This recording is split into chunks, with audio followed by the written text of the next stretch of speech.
The call of the wild. इस कहानी की शुरुआत कैलिफोर्निया से होती है, जहां पर हमें एक जज को दिखाया जाता है जिसके पास एक बहुत ही खूबसूरत डॉग है। इस डॉग का नाम होता है बग। जज बग से बहुत प्यार करता है, बग भी जज से बहुत प्यार करता है। हालांकि बग बहुत समझदार है, लेकिन वो बहुत शरारती भी होता है। वो पूरे शहर में बहुत शरारतें करता है, लेकिन उसकी शरारतों को सब नजरअंदाज करते हैं क्योंकि वो एक जज का डॉग है। और एक दिन जब वो मार्केट में होता है, तभी एक आदमी उसे देखता है, उससे बहुत प्रभावित हो जाता है और कहता है कि इस तरह के डॉग्स की कनाडा में बहुत जरूरत है, जहाँ पर सोने की खाने हैं। यहाँ पर जज का माली भी होता है जो उसकी बात सुन लेता है।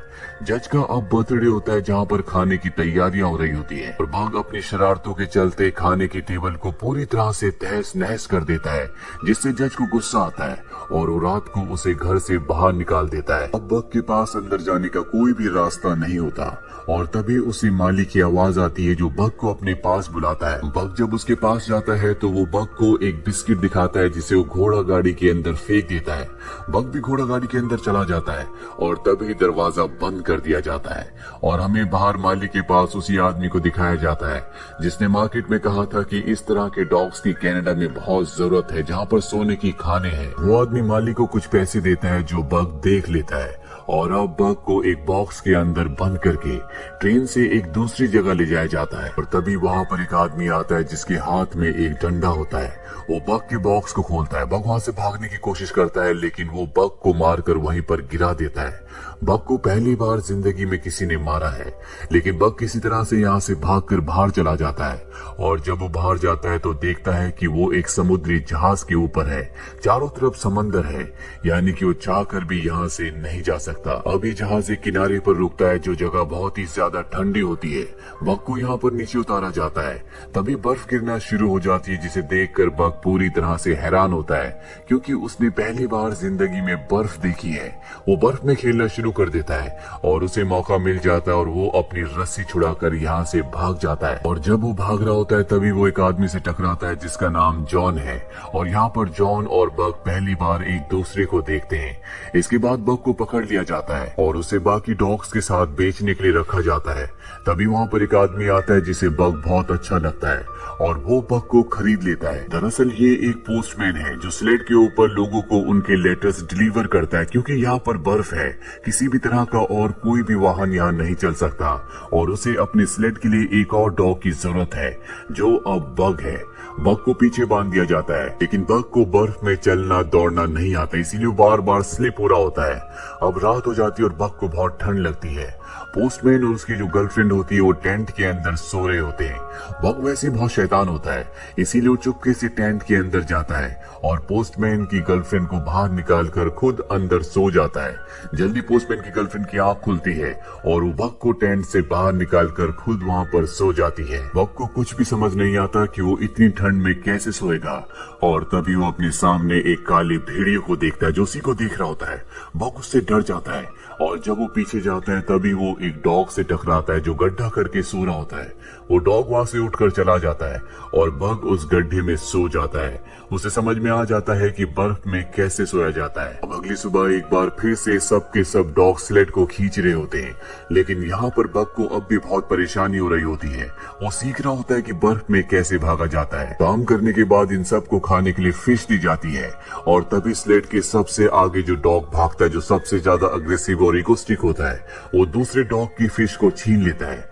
जब बग ये देखता है तो उसे बिल्कुल भी अच्छा नहीं लगता और वो अपनी फिश उसे दे देता है, जो देखकर सभी डॉग्स हैरान हो जाते हैं क्योंकि कभी भी डॉग्स अपना खाना दूसरे को नहीं देते। दरअसल स्लेड के सबसे आगे जिस डॉग को बांधा जाता है, जो पूरी स्लेड को लीड करता है, वो किसी से भी अच्छे से बिहेव नहीं करता और जब ये एक जगह पानी पी रहे होते हैं तो वही डॉग किसी को भी वहां से पानी नहीं पीने देता। जिसके बाद बग एक दूसरी जगह पर अपने पंजों से बर्फ को तोड़ता है और वहां पर सब पानी पीना शुरू कर देते हैं। यहाँ भी पता चलता है कि बग बहुत ही अच्छा डॉग है।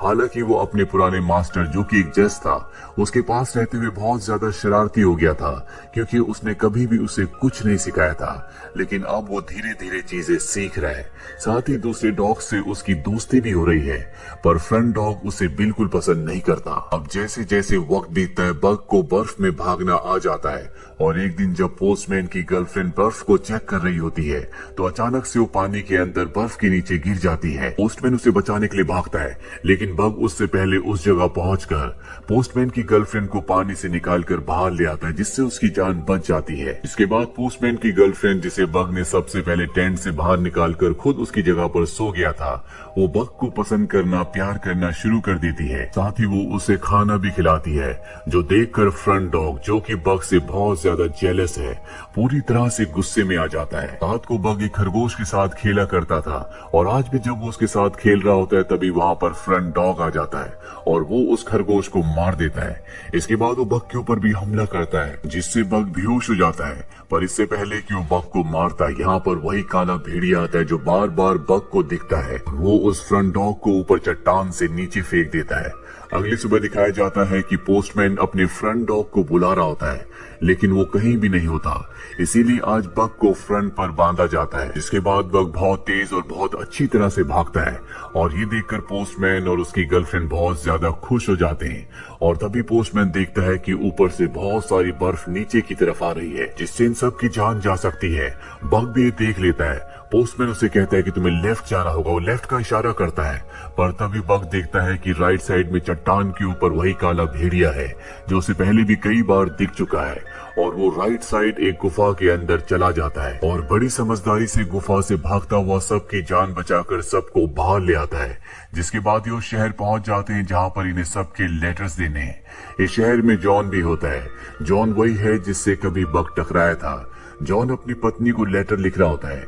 दरअसल जॉन के बेटे की मृत्यु हो चुकी है और आज उसके बेटे का बर्थडे है। और जब वो लेटर लेकर पोस्टमैन के पास पहुंचता है तो पोस्टमैन यहाँ से निकल ही चुका होता है। वो पीछे से आवाज लगाता है।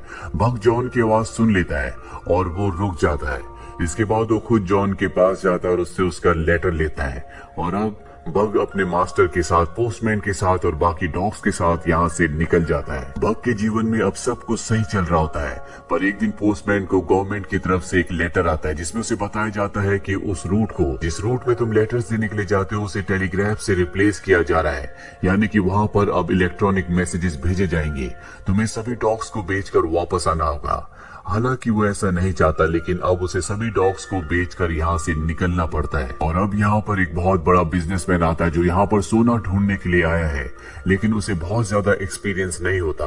वो स्लेड खींचने के लिए बग को और उसके सभी साथियों को खरीद लेता है, लेकिन उसके स्लेड में बहुत ज्यादा सामान होता है। इसीलिए बग और उसके साथियों को उसके स्लेड को खींचने में बहुत ज्यादा तकलीफ हो रही होती है। अभी यहाँ पर जॉन आ जाता है जिसका लेटर खुद बग ने अपने मुंह से उससे लिया था।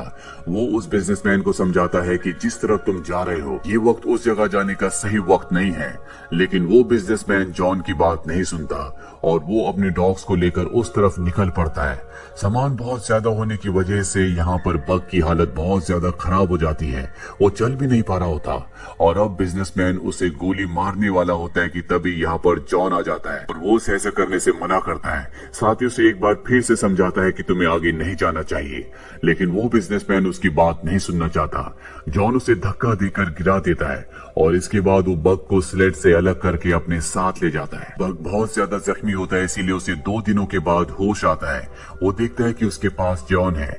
जॉन उसे बताता है कि तुम्हारे सभी साथी मारे जा चुके हैं, सिर्फ तुम बचे हो और अब तुम आजाद हो, तुम कहीं भी जा सकते हो। लेकिन बग जाए तो कहाँ जाए? उसके पास रहने के लिए, जाने के लिए कोई भी और जगह नहीं है। इसके बाद जॉन को दिखाया जाता है जो एक बार में जाता है और वहाँ पर वो बिजनेसमैन भी आ जाता है जो यहाँ पर सोना ढूंढने के लिए आया था। वो जॉन के ऊपर हमला कर देता है, पर तभी बग यहाँ पर आ जाता है और उस बिजनेसमैन के ऊपर हमला करके जॉन को बचा लेता है। इसके बाद उस बिजनेसमैन को बार से बाहर फेंक दिया जाता है।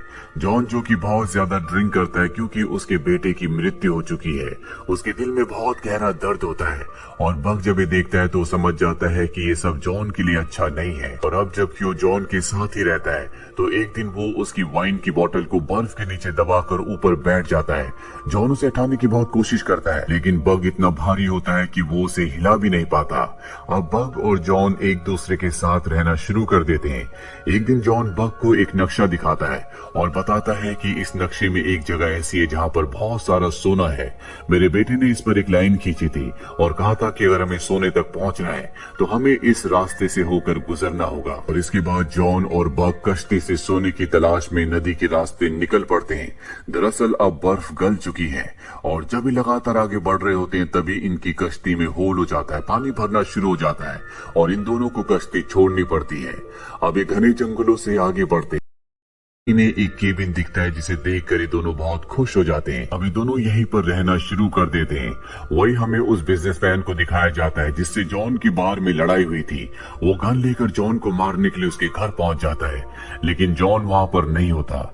उस बिजनेसमैन को वहां पर वो नक्शा दिख जाता है जिस पर वो लकीर होती है, जिससे वो समझ जाता है कि हो ना हो सोना वहीं पर है और जॉन भी सोना ढूंढने के लिए गया है। वहीं जॉन जब एक दिन नदी में नहा रहा होता है तो उसे वहां पर सोने का एक छोटा सा टुकड़ा मिलता है, जिसे देखकर वो समझ जाता है कि वो अपनी मंजिल तक पहुंच चुके हैं, वो सही जगह पर है।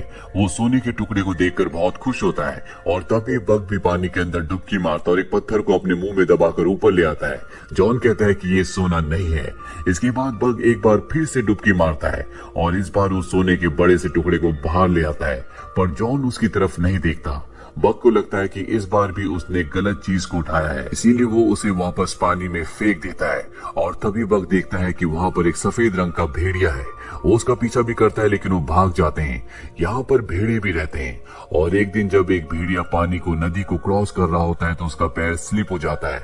इससे पहले कि उसकी जान जाती, बग उसकी जान बचा लेता है और अब बग इन भेड़ियों का भी दोस्त बन चुका है। वो ज्यादा से ज्यादा इन भेड़ियों के साथ वक्त बिताना शुरू कर देता है, लेकिन हर शाम को वो जॉन के लिए एक शिकार करके लाता है ताकि उसे खाने की कमी ना हो। बग के ना रहने से जॉन को अकेलापन होना शुरू हो जाता है और जल्दी बग को एहसास हो जाता है। वो जॉन के पास वापस जाता है और उसकी गोद में सर रखकर सो जाता है। और अगली सुबह जब सफेद भेड़िया वहाँ पर आती है तो एक बार फिर से बग उसके पास चला जाता है। दरअसल बग उसके साथ रहकर बहुत खुश है। जॉन को भी इस बात का एहसास हो जाता है। वो समझ जाता है कि बग को उसका परिवार मिल चुका है। जॉन ने यहाँ पर बहुत सारा सोना इकट्ठा कर लिया होता है, लेकिन सोने के बड़े बड़े टुकड़े वो वापस पानी में नदी में फेंक देता है और कुछ सोना अपने पास बचा लेता है। वो बग को कहता है कि तुम मेरे सच्चे दोस्त हो, तुम्हें तुम्हारा परिवार मिल चुका है, कल सुबह मैं यहाँ से चला जाऊंगा। बग को ये सुनकर बिल्कुल भी अच्छा नहीं लगता, वो उदास हो जाता है और वापस वो अपने भेड़ियों के पास, अपने साथियों के पास चला जाता है। रात को जॉन जब केबिन के अंदर होता है तभी उसे एहसास होता है कि बाहर कोई है और जब वो दरवाजा खोलता है तो वहाँ पर वही बिजनेसमैन होता है जिसके हाथ में गन है। वो अपनी गन से उसके ऊपर हमला करता है जिससे जॉन के हाथ से लालटेन छूट जाती है और पूरा केबिन जलना शुरू हो जाता है। ये दोनों के दोनों बाहर आ जाते हैं। बिजनेसमैन जॉन से कहता है कि मुझे सोना दो और जब वो अपनी जेब से सोना निकालता है तो बिजनेसमैन की आंखें खुली की खुली रह जाती है। वो इसी सोने की तलाश में यहाँ पर आया था।